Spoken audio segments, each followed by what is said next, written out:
El mundo de Hielo y Fuego, creación del autor estadounidense George R.R. Martin, ha sido objeto de fascinación tanto entre los fans de la popular serie Juego de Tronos como entre los fans de la saga de libros Canción de Hielo y Fuego, o ASOIAF, por sus siglas en inglés.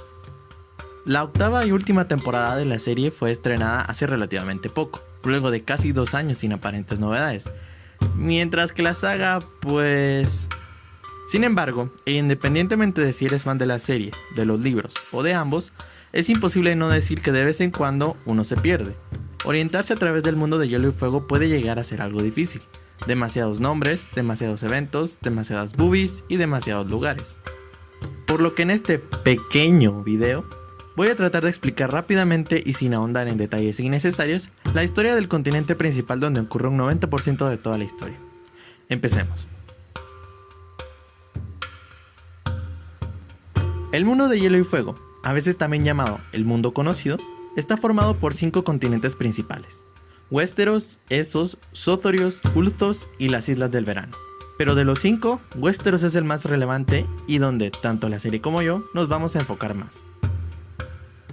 Durante la prehistoria, conocida popularmente como la Era del Amanecer, Westeros era habitado principalmente por los Hijos del Bosque, los gigantes y varias otras criaturas mágicas, hasta que de pronto y sin avisar, los primeros hombres llegaron desde Essos, el otro continente de al lado, a través de un estrecho de tierra en el extremo oriental de Dorne.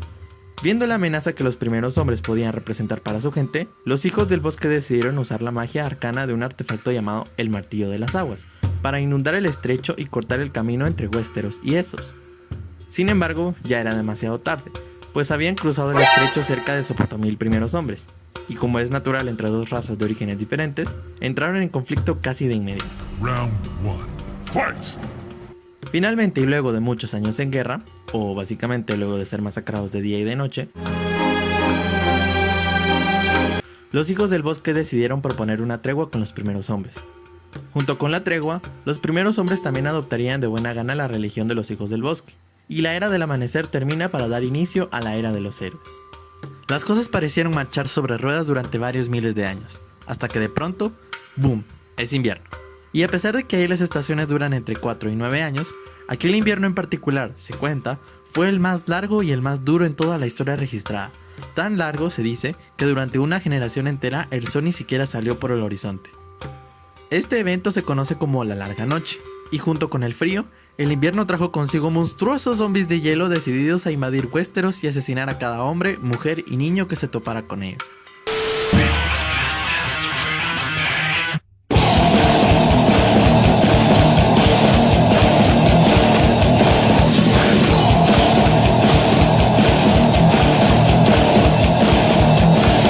Estuvieron muy cerca de ganar y extinguir toda la vida en la Tierra, pero una alianza entre los primeros hombres y los Hijos del Bosque descubrió que la obsidiana, o vidriagón, era capaz de destruirlos por completo. La cruenta batalla por el amanecer resultó victoriosa para los hombres, quienes lograron hacer retroceder al ejército de los muertos hasta el extremo más septentrional de Westeros.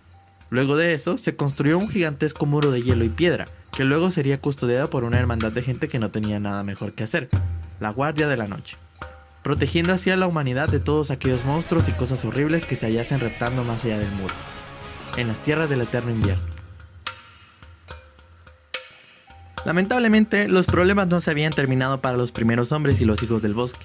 Una nueva amenaza se avecinaba desde el otro lado del mar angosto, una carretada de mierda conocida como los Ándalos, quienes invadieron Westeros y trajeron consigo las armas de acero y la fe de los 7, o los nuevos dioses. Los Ándalos desterraron a los primeros hombres de sus precarios reinos y colonizaron gran parte del continente, estableciendo 6 reinos en el sur: las Tierras de los Ríos, el Valle de Arryn, las Tierras del Oeste, las Tierras de la Tormenta, el Dominio y Dorne, mientras que mantuvieron el Reino del Norte intacto. En parte por conveniencia y en parte porque cada intento de cruzar el área pantanosa del cuello terminó en un fracaso rotundo.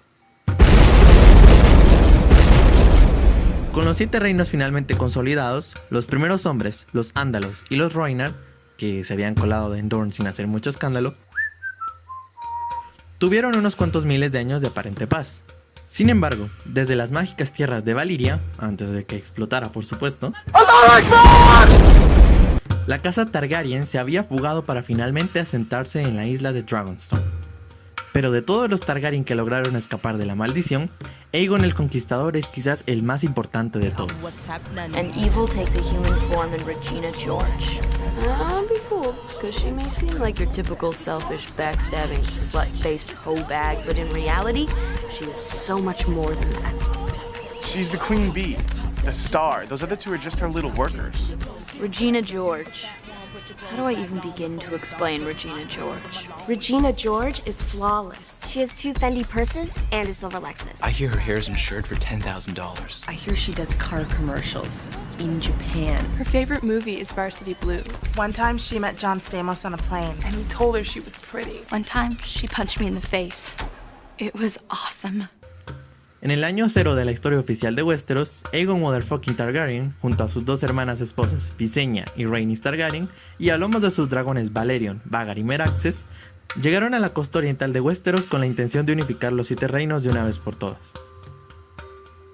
Esto, obviamente, no le gustó a ninguno de los reyesuelos que gobernaban los pequeños reinos en ese entonces. Pero el joven Aegon decidió tomar al dragón por los cuernos y sometió a 6 de los 7 reinos con fuego y sangre, literalmente. 3 de los 7 reinos decidieron rendirse para evitar represalias, mientras que los demás se rehusaron y pagaron las consecuencias.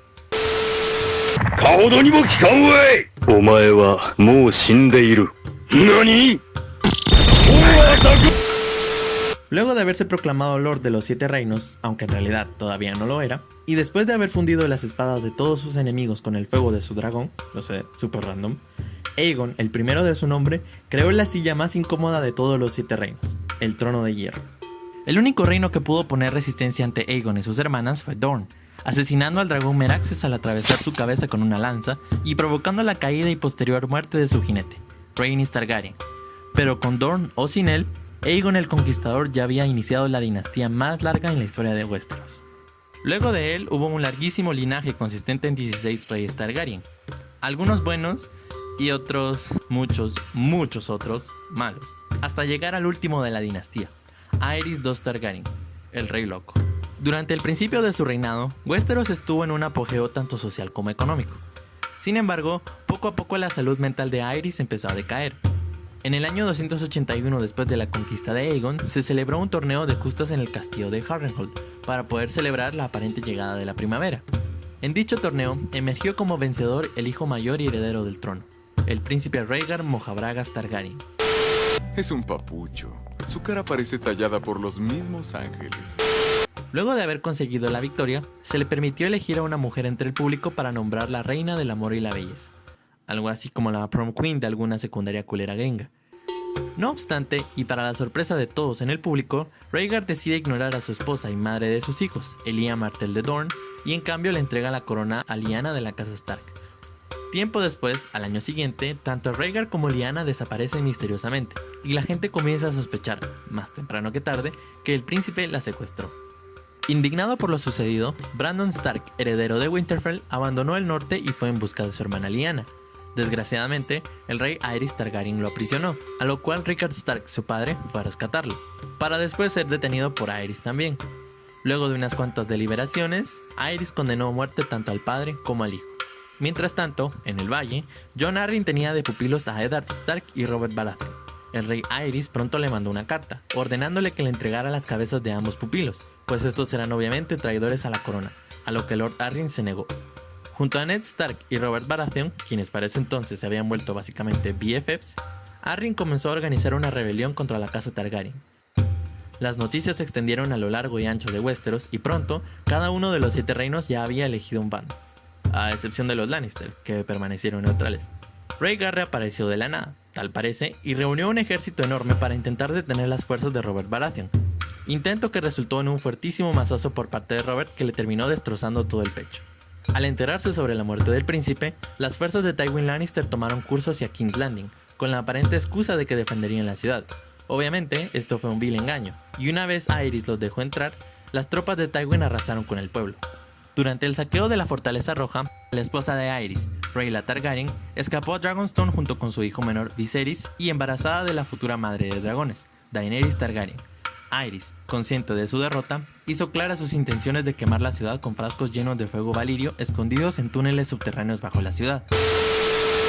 Escúchenme, farsantes pomposos, si voy a caer, todos caerán conmigo.